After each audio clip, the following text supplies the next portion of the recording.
my beloved Boss Mike Cervera.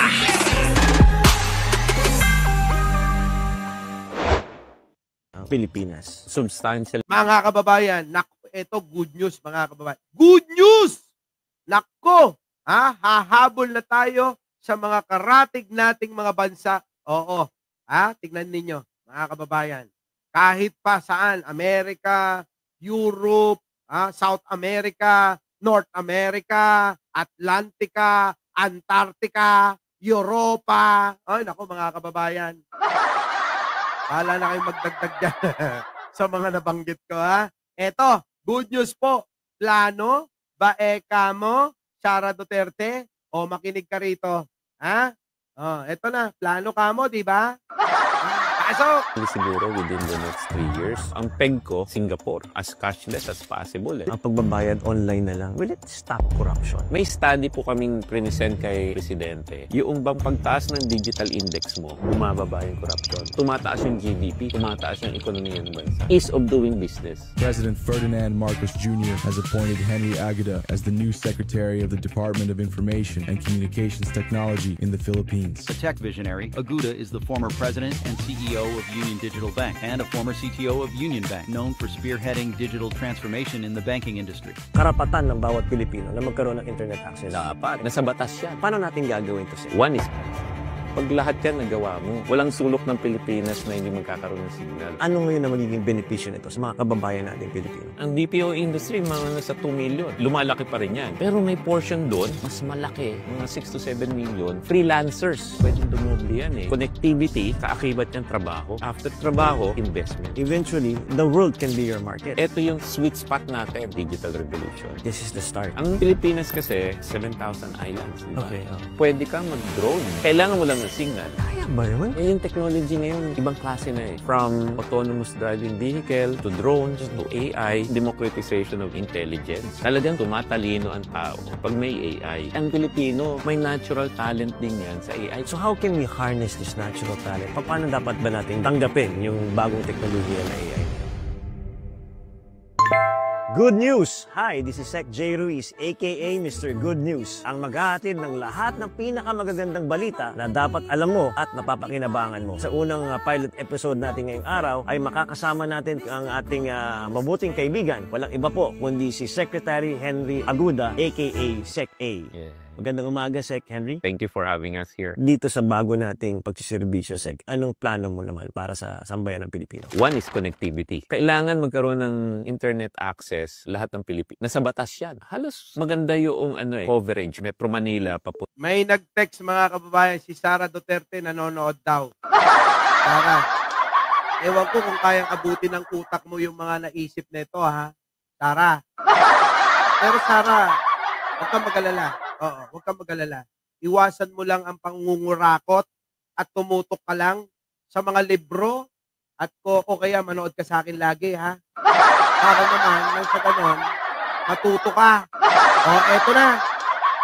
Kasi yung mga aso mo, yung mga aso mo laging nanonood sa akin kaya natututo sila. Tanungin mo pa, lahat yung mga vlogger mo, pati ang mga grupo ni Libayan, nanonood sila. Bakit? Kasi para matuto sila. Kaya Sara, manood ka. Kaya eto na! Puntang north. Medyo doon sa south, medyo nagkakaroon ng problema. Ang penetration rate ng connectivity sa internet sa Pilipinas is about 70%. Mataas yan. Pero pag biniyak mo yan, siguro 90% to even more than 100%, Metro Manila pataas. When you say pataas, Northern Luzon. Northern Luzon, pataas. Pero pag bumaba ka na sa mga bandang Southern Visayas to Mindanao, bumababa yung average to 40%. So ano ibig sabihin nun? Hindi na i-spread out ng maayos yung connectivity. May capacity tayo. Merong satellite, merong fiber, meron tayong cellular. Ang kailangan lang i-spread out natin ng maayos para lahat may connectivity. So, magsisimula kami sa southernmost Mindanao, paakyat. Tapos magsisimula kami doon sa north sa Batanes, pababa. Para nasuyod mo yung buong Pilipinas. Pagka nasuyod mo na yan, nobody gets left behind. Matutupad na yung nasa batas na karapatan ng bawat Pilipino na magkaroon ng internet access. Dapat. Siguro bigyan mo naman ako ng 3 years. Paano natin gagawin to, Sec? Lahat-lahat tayo magtutulungan. gobyerno, pribado. And on the private sector, ang negosyo, syempre, nagkukumpit ang mga yan. May way naman na pwede sila mag-compete, pero nagtutulungan pa rin. Example, meron tayong mga telecoms na naglalatag ng fiber. So, fiber yan. Tapos meron tayong mga telecoms na naglalagay ng mobile telephony. Meron tayong mga provider sa satellite. Tapos, kung gusto mo talagang lahat makover, meron tayong tinatawag na high altitude satellite. Pag lahat yan nagawa mo, walang sulok ng Pilipinas na hindi magkakaroon ng signal. Tulong-tulungan dapat tayo. Ganyan natin yan magagawa. Kunwari, connected na ang buong Pilipinas. Ano ngayon na magiging benepisyo nito sa mga kababayan natin Pilipino? Yung departamento namin nakafocus sa digital jobs at pag-create ng additional digital jobs. Kasama dyan ang DTI, kasama ang labor. Ang nakatuon kami doon sa BPO industry. Ang BPO industry, mga nasa 2 million. Lumalaki pa rin yan. Pero may portion doon, mas malaki, mga 6 to 7 million, freelancers. Marami tayong freelancers na Pilipino na nagpro-program, cybersecurity, etc. Tapos ito, ngayon ko lang na-realize kung bakit malakas ang trabaho sa e-commerce ng Pilipinas. Kasi sa mga kumpanyang tulad nito may mga 3 million dyan. Pag pinagsama-sama mo yun, anywhere between 12 to 15 million. Pag may connectivity tayo, isipin nyo na lang, pag bumabayan sa Visayas, Mindanao, dadami yan, pwedeng dumubli yan Yun yung aspiration, yung connectivity, kaakibat yan trabaho ang susunod. Tapos after trabaho, investment. Oo nga, no? Kasi kapag connected ka, eventually, the world can be your market. Tama. So the more connected you are, the more job opportunities you have. You can also use this for education at the same time. Side by side kami with Secretary Sani ng DepEd. Meron kaming programa kung saan maglalagay na kami ng mga broadband sa mga schools. And hindi lang mga schools na nandito, kundi lalo na doon sa mga nasa gida, yung mga nangangailangan talaga ng online learning. When you say gida, ano bang... Yun yung geographically isolated and disadvantaged areas. Yun yung mga, pag binigyan mo ng digital, ang laki ng impact sa buhay nila. Yun yung mga tipong para mag-aral sila, kailangan pa maglakad sa baryo, gagamit pa ng papel, problema pa sila pag umulan, pag mainit ang araw. Pag may online learning, okay na sila. Pero yung connectivity na kasi na yan, matagal nang pinapangarap yan. Ay, oo. Anong pagkakaiba nung dati at saka ngayon? Nung nasa private sector pa lang ako, kitang-kita mo na yung vision ni Presidente. Kaya alam kong malapit sa Naka! Vision pala ito ni Presidente, mga kababayan, ha? Kita nyo naman. Ang sipag, masipag talaga sa Presidente. Parang ako yan. Oo, ganun talaga pagkalahing Bisayang Ilocano. Ang sipag, kita nyo, vision ito ni Pangulo. Tuloy. Digital. Dating nag-assembly programming yun. Talaga. Kwento niya sa akin, nagko-code siya dati. In fact, sabi nga niya, kung may iba siyang profession, magpo-programmer din siya So, alam niya. Tapos sa mga discussions namin, gets niya Nung nalipat ako ngayon dito, kita ko, susuportahan niya yung mga polisiya na sinuggest ng private sector for connectivity, for jobs, and cybersecurity. Kagandahan na rin ngayon, yung technology ng low orbit satellite, nag-mature na. Tsaka bumaba yung mga para mag-launch. Yung AI, di ba 2 years ago, si ChatGPT medyo parang katawa-tawa yung paggamit niya. Ngayon, iba na. Matinding-matindi. Tapos nakita mo ba yung, sabi nga nila, arms race with AI Yung technology, ang bilis talaga Tingin ko, ito yung sweet spot natin. Tamang-tama lang to. 2025 magsisimula talaga yung digital revolution. This is the start. This is it. At saka yung panahon din ni President Bongbong. Saktong-sakto. Pero, makakahabol pa ba ang Pilipinas? Ang kagandahan sa technology, pwede ka mag-leapfrog. Nung dumating yung internet, tawag po dyan, democratization of information. Hindi ka na kailangan bumili ng Encyclopedia Britannica na naabutan natin yan. Yung 26 volume na, tapos hindi ka na kailangan bumili ng scroll ng mga abogado na marami. Naka-Wikipedia na yan. O kaya naka-internet na. So yan yung democratization of information. Dumating ang AI. Yan ang democratization of intelligence. Talagang tumatalino ang tao pag may AI. Kaya yung mga ibang countries, 6 years old pa lang, tuturuan na ng AI. Makaka-leapfrog tayo. Ayusin natin yung AI framework. Hindi dati makakapag-aral na online. Tapos pag may online na siya, para ka nang may personal tutor pag may AI ka Ibang klase nga Oo, paggawa ng mga speeches, programs, lahat. Ang Pilipino, may natural talent yan for social network. May natural talent din yan. Correct po, magagaling ang mga Pilipino dyan. Maniwala kayo. Baka nakalimutan ninyo, mga kababayan. Pilipino yung hacker na hinuli dahil hinak yung mga imahalagang ahensya ng gobyerno ng ibang bansa. Yun po yun. Pilipino po yun. O, tuloy. sa AI kasi prompting, di ba makulit ang Pinoy? Tatanong ka lang ng tatanong eh. Basta sumasagot ng sumasagot sa yung kausap mo, magtatanong ka pa. So how can we harness this natural talent at yung age of AI and internet? China's doing it, the United States nandiyan na, laganap na paggamit ng AI sa kanila. Dito hindi pa masyado dahil medyo kinatatakutan. Paano dapat ba nating tanggapin yung bagong teknolohiya na AI na yan? Madami akong nakausap dito sa 26 days ko pa lang, no? Mga dalubhasa from ADB, World Bank, and other embassies. Ang sabi nila, para ma-maximize mo yung gamit ng AI at mag-leapfrog ang Pilipinas, infrastructure muna. So sabi nila, tama yung ginagawa dito sa connectivity. Ano yung susunod? Kailangan yung mga hyperscaler, yan yung mga malalaking data center. Yan ang mga ginagamit ng mga AI. Sa Pilipinas, yung capacity natin is about 200 megawatts. Ikumpara mo yan halimbawa sa Malaysia. Kalahati tayo ng Malaysia. Pero sabi sa akin ng mga hyperscaler provider, kaya nilang lagpasan pa si Malaysia basta magkaroon ng demand. Kasi pag nandyan na yung mga hyperscaler dito, pupunta na dito yung mga malalaking kumpanya ng AI tulad ng AWS o kaya Microsoft, Google o kaya Meta. Pag nangyari yun, dadami ang gagamit niyan. Tapos yung tinatawag nila na ethical use. Pag ginamit mo yung AI, parang internet din. May mga toxic use ng internet eh. So yun, lilinisin natin yun. Dapat unahan na natin yung pag-abuso ng AI. Dapat meron na tayong infrastructure na hindi magaya sa internet na may fake news. Dapat walang fake AI. Dapat wala yung maling intelligence. Deepfake. Isa pa yun. Uunahan natin yun. So, kailangan mo ng compute dito with the hyperscaler. Tapos kailangan meron ka ng Ito po yung bagong DICT secretary. Ano po? Si Boss Henry. Magaling, magaling. Magaling, magaling, magaling, magaling! batas o kaya panuntunan kung paano gagamitin yung AI. Ginagawa na ba ngayon yan? Or Ang kagandahan naman doon sa DICT, may mga nandatnan na ako na mga tao na magaganda na yung ginawa. I-execute ko na lang. Tapos, yung consultation is ongoing right now to make sure na when we implement, after siguro another month, sigurado yung implementation. Lahat madali kapag sama-sama. one top 3 na programa ang gusto mong mangyari is connectivity. Yes. Yung buong Pilipinas eventually connected yan. Tama. Which will provide jobs, e-commerce, and then education din. After ng connectivity, yung hyperscaler, kailangan yung mga Google, AWS, Microsoft, dapat nasa Pinas na. Total, marami na magagaling na programmers na Pilipino. Super. Pag pumunta ka nga sa freelancer.com, mataas ang Pilipino doon. Madami sila doon. Yung third sa akin, cybersecurity. May internet tayo, pero dapat linisin natin. Yung mga policy ba na matatanggal yung mga child pornography, galit tayo doon. Tapos yung mga text scam, yung mga phishing, yung mga fake news. Pag natanggal natin lahat yon, medyo mas maganda ayos ng internet. So you're talking about yung content. Yung mga masasama, tatanggalin natin. Kasama illegal gambling, iba't ibang mga vices sa loob ng internet. Shout out tayo kay Google, kay Meta. Mga kababayan, parang gusto ko nang tanggapin yung inaalok sa akin trabaho, mga kababayan. Isipan ko ngayon magdamag yan, mga kababayan, ha? Yung alok sa akin. Kasi mga kababayan, oo. Dito po yan, Oo. Parang gusto ko makatrabaho yung mga matatalinong tao na tulad nila. Ano po? Hala na.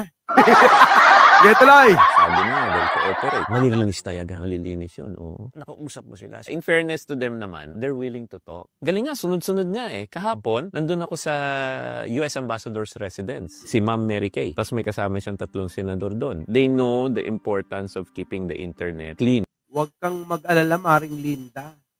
Dahil i-record lang naman yung mga sasabihin ko at sa programa. Tapos babalik ulit ako dito sa studio para mag-vlog para sa inyo naman. Ganun yun. Huwag kayo mag-alala. Oo, ha? Tatanggapin ko na.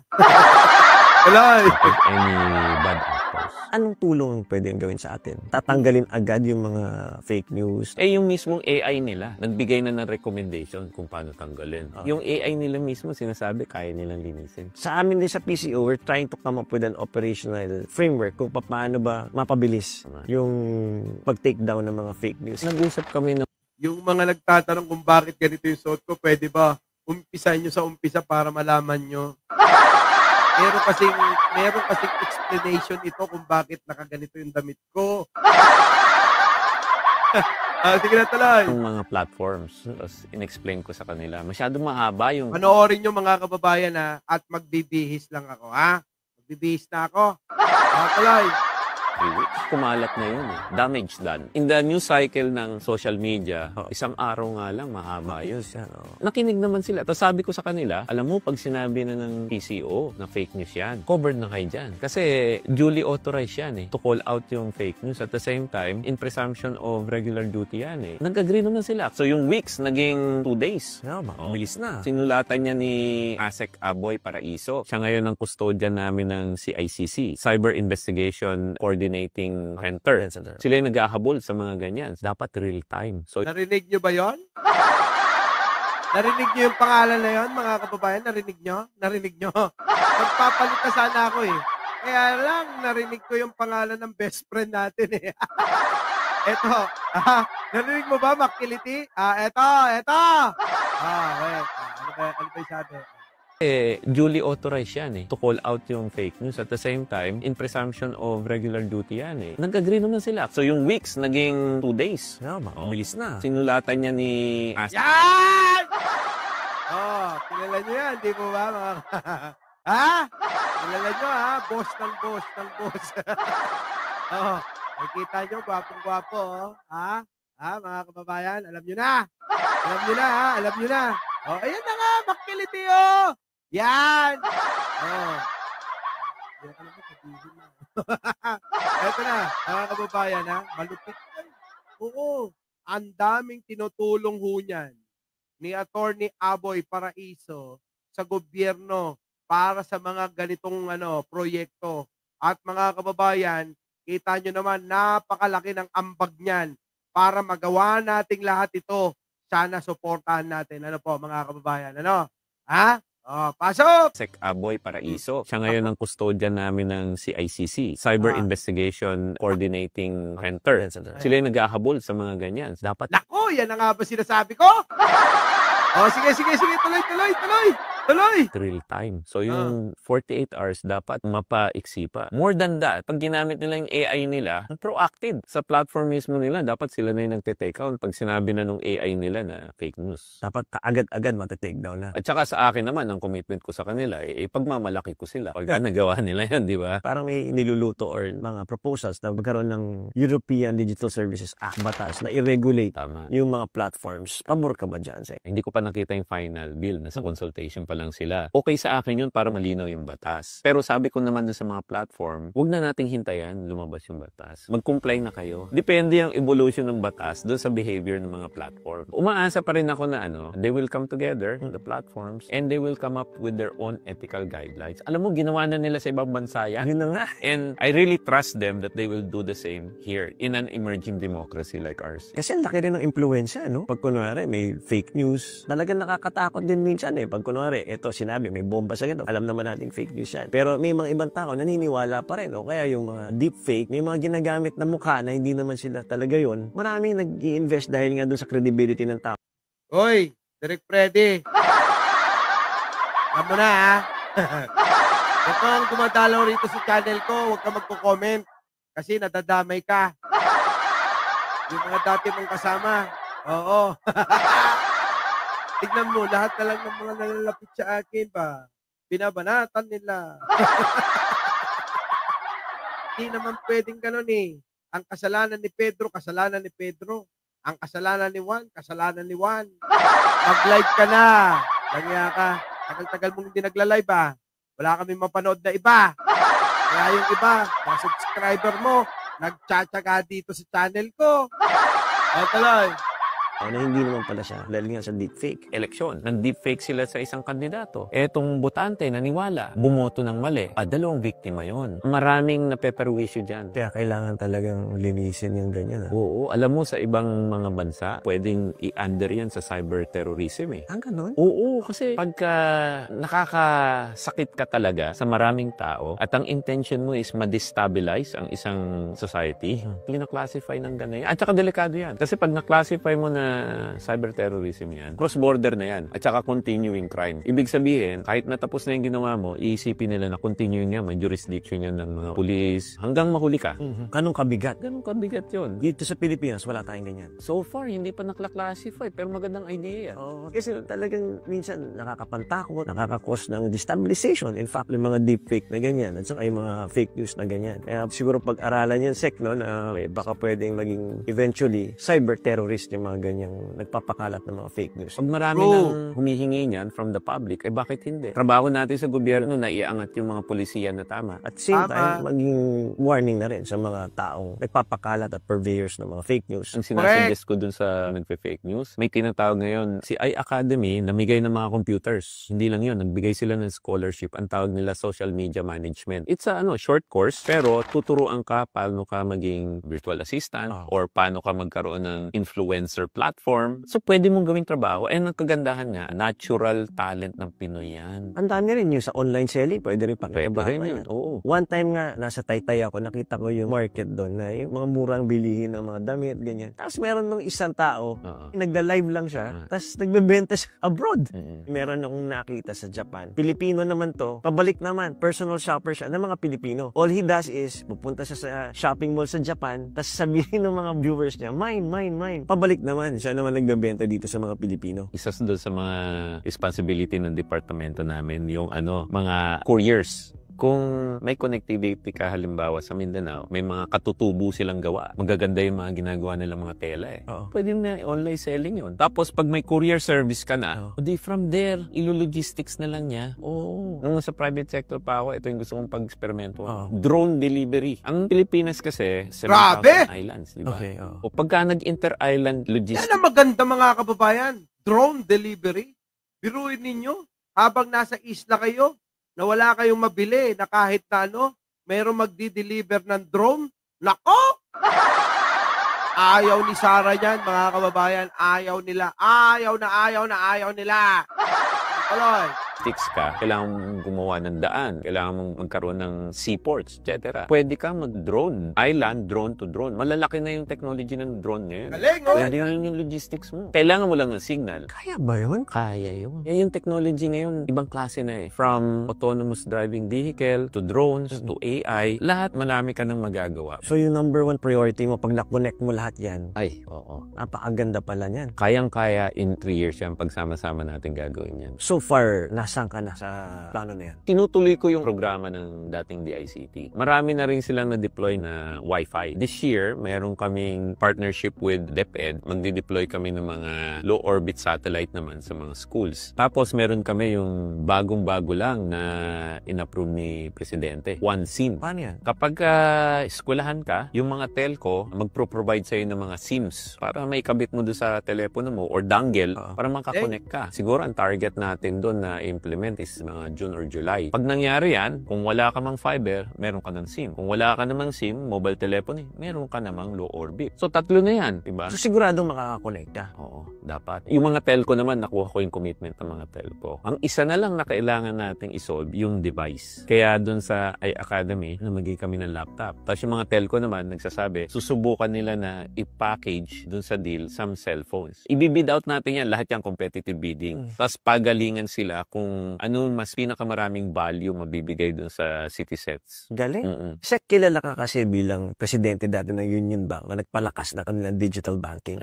May ma-apply ka ba dito sa gobyerno? So, nung nagsimula ako sa Union Bank, ang digital payment penetration is less than mga 10% ata. Karamihan cash. Oo. Tapos ngayon, nasa mga 40-50 na ata. Digital ang ginamit namin. So, isa doon yung QR code. Alam mo ba ngayon, Sek, pagka yung government agency, naglagay lang ng QR code nila, pagka ikaw yung citizen, titirahin mo lang QR code. Whether GCash ang source of fund mo, or Maya, or BDO, or kahit ano, babayaran. Alam niyo sa totoo lang, mga kababayan, tama ito. Tama itong mga plano at mukhang gagawing proyekto para sa Pilipinas. Ano?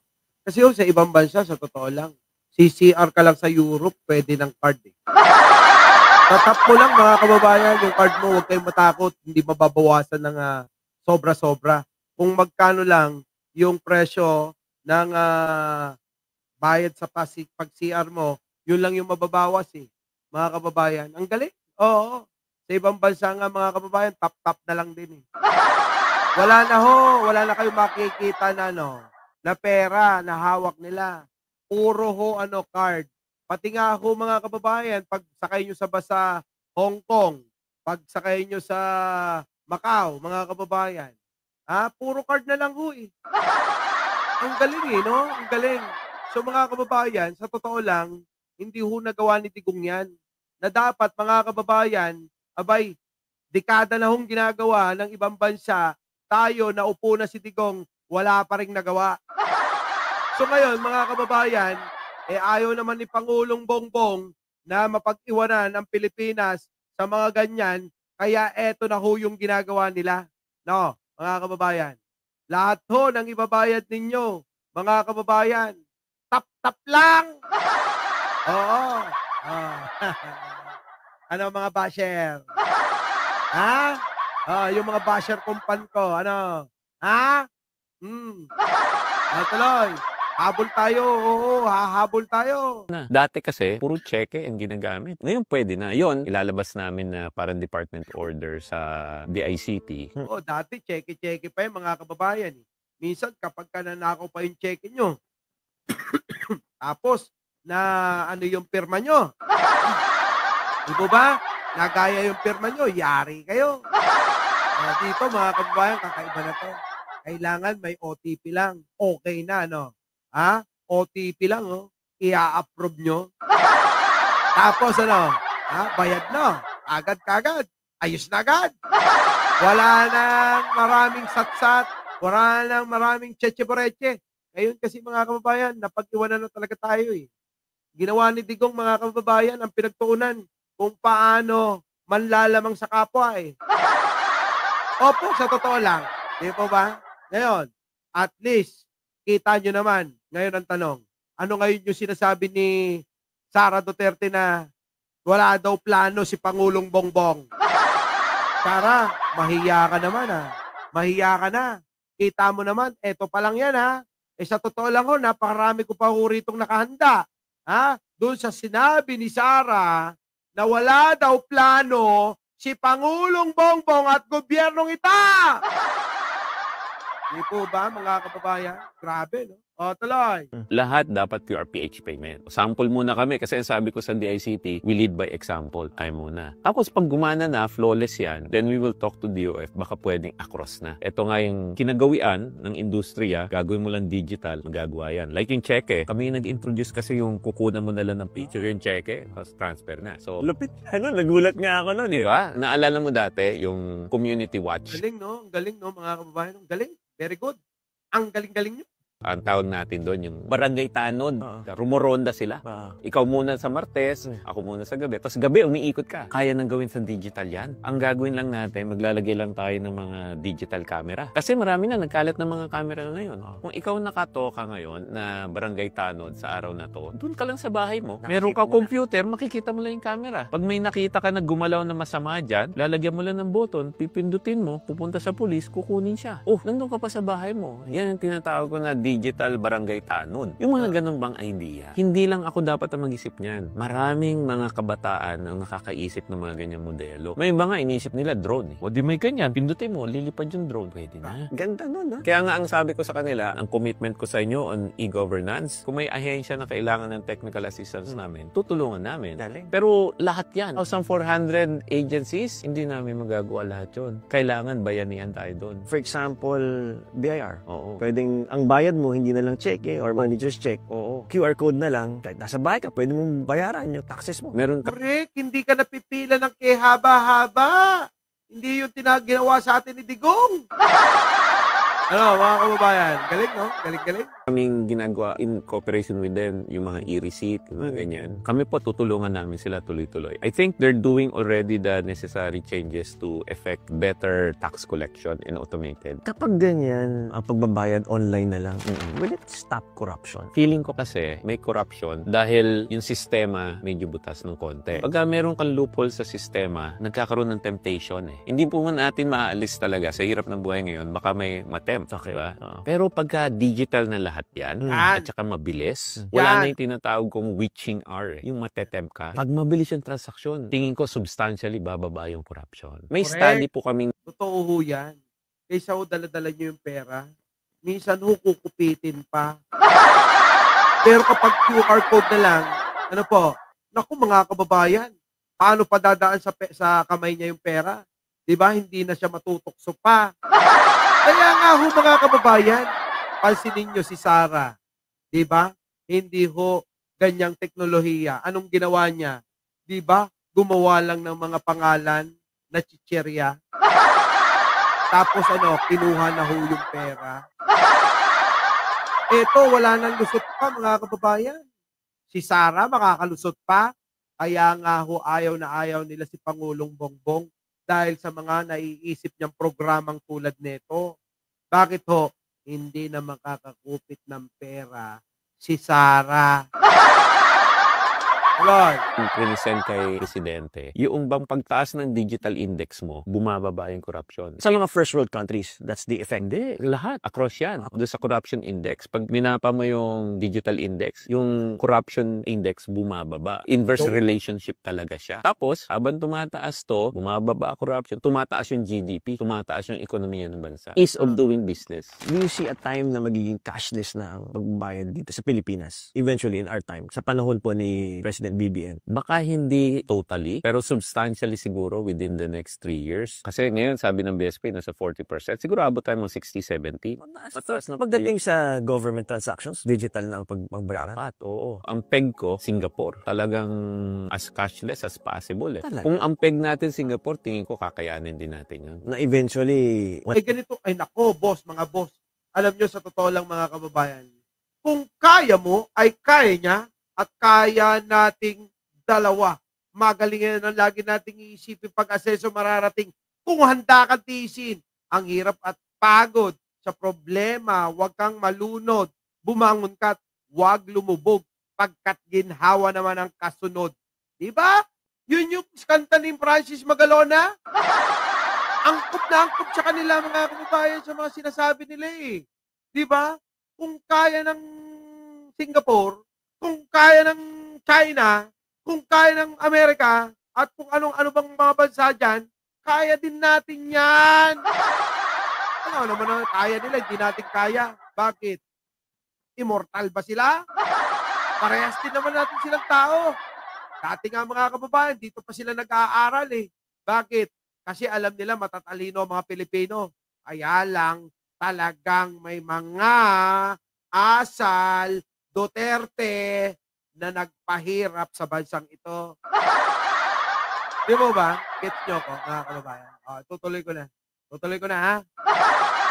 wala ka ng dalang cash, pwede ka nang mag-transact sa city government, puro naka-digitalize na lahat. Oo. Magandang programa yung QRPH eh. Kasi yung QRPH, preprint mo lang yung QR. Lalagay mo lang doon sa salamin ng cashier, tapos iscan mo na lang. Kasi may mga nangangamba nga na mga social media users, mga internet users dun sa pag-hack ng kanilang mga social media, pati na rin dun sa digital wallet. Paano natin ipiprevent to? Nako, kawawa yung mga tipong pinagtrabahuan nila na pera, tapos mawawala pa sa kanila. May mga sindikato na gumagawa niyan. Widespread yan. And yung PNP, NBI, hinahabol talaga sila. Pero ang gusto na natin, yung talagang matigil na. Kasi it destabilizes the financial sector. Malamang isa yan sa mga cyber terrorism na pwede nating isalang. Kasi pwede natin ma-justify na cyber terrorism yan kasi nakaka-destabilize eh. At saka hindi lang yan. Pwede yang ipasok under economic sabotage. Ang economic sabotage, alam ko walang piyansa. Walang piyansa. Oo, walang piyansa. Non-bailable yan. Kailangan lang bigyan ng mas matinding information campaign.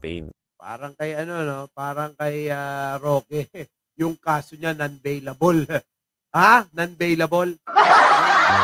Pag ginawa niya yan, wala kayong pagtataguan. Kasi yung iba, feeling nila pag wala sila sa Pinas, kaya na nila. Pag cyber terrorist ka, kahit saan ka sa mundo, mahahabol ka na. Kasi nga, parang experience ng iba na mismong central bank, ninakawan. Oo. Kumbaga, cyber terrorist na tag sa'yo pag ganun. Oo. Saka ano yun? Alam mo na naman, yung financial sector, yan yung rock bed ng economy. Pag ginalaw-galaw mo yan, high time na para habulin talaga yan kahit saan. Pero kunwari yung depositor, nihabol naman doon sa bangko. Depende sa bangko. Oo. May mga ibang bangko kasi may mga waiver. Ang mga ibang bangko, pag humanitarian, wala nang tanong-tanong, balik yan. Tapos second, pagka na-justify naman nila na talagang akin yan, na hindi sila yung nagpabaya, hindi sila yung namigay ng baka naman mamaya pinost nila yung credentials nila sa pader. Wala silang negligence baga. Soli yan. Pero yung ibang bangko mas stricto. Oo. Para maiwasan yung ganyan, Sek, may advice ka sa ating mga manonood? Lahat po yan, nasa sa personal pangangalaga po rin natin. Maingat po tayo. Ako pag nakakuha ko ng text o ng message sa internet or email na hindi ko kilala kung kanino nang galing, hindi ko na click. Tapos walang bangko ang hihingi ng password nyo o ng OTP nyo o ng credentials nyo. Pero alam mo, hindi mo maalis yan kasi minsan kahit tayo, pagka busy ka, na-tsempohan ka ng hacker, bibigay mo na lang eh. Minsan ganun, tinetsempohan nila at your weakest moment. Kaya sa akin, preventive tayo. Dapat talaga tanggalin na natin yung mga yan. Kasi kawawa yung mga taong bayan eh. Kailangan pa ba na lagi nilang babantayan? Tsaka, para yung trust natin sa e-commerce, mas mapaganda, dapat kampante sila na wala ng mga bad actor talaga sa internet.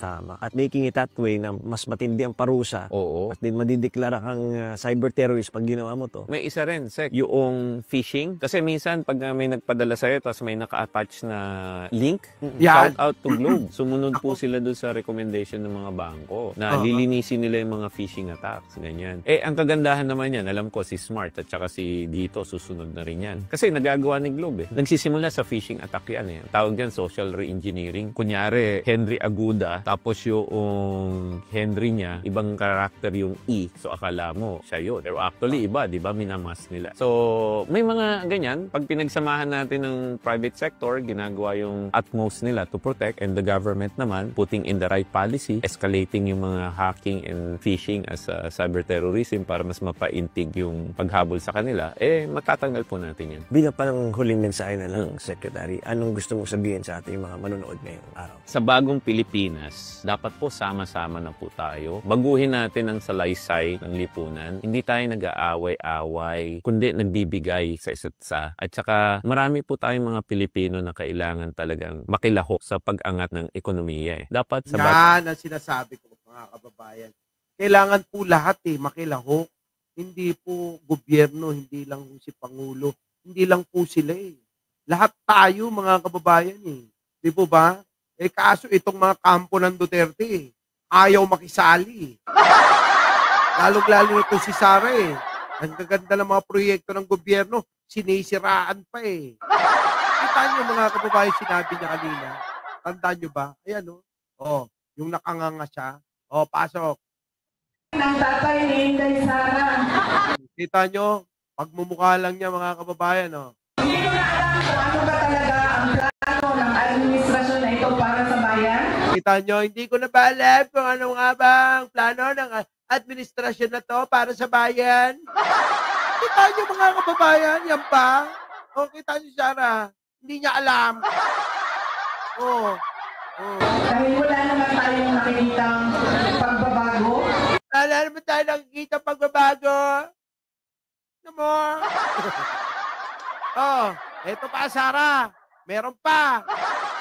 Dagdag na natin ito, mga kababayan, Grabe, ang haba na pala. Ganun-ganun lang yung live natin, mga kababayan. Ang haba na pala. So, ayoko marinig, Nakakainis, no? Wala daw pagbabago, wala daw plano, wala daw proyekto. Pero, mga kababayan, pagka naman binusisi mo, abay malulunod yung ilong neto. So, mga kababayan,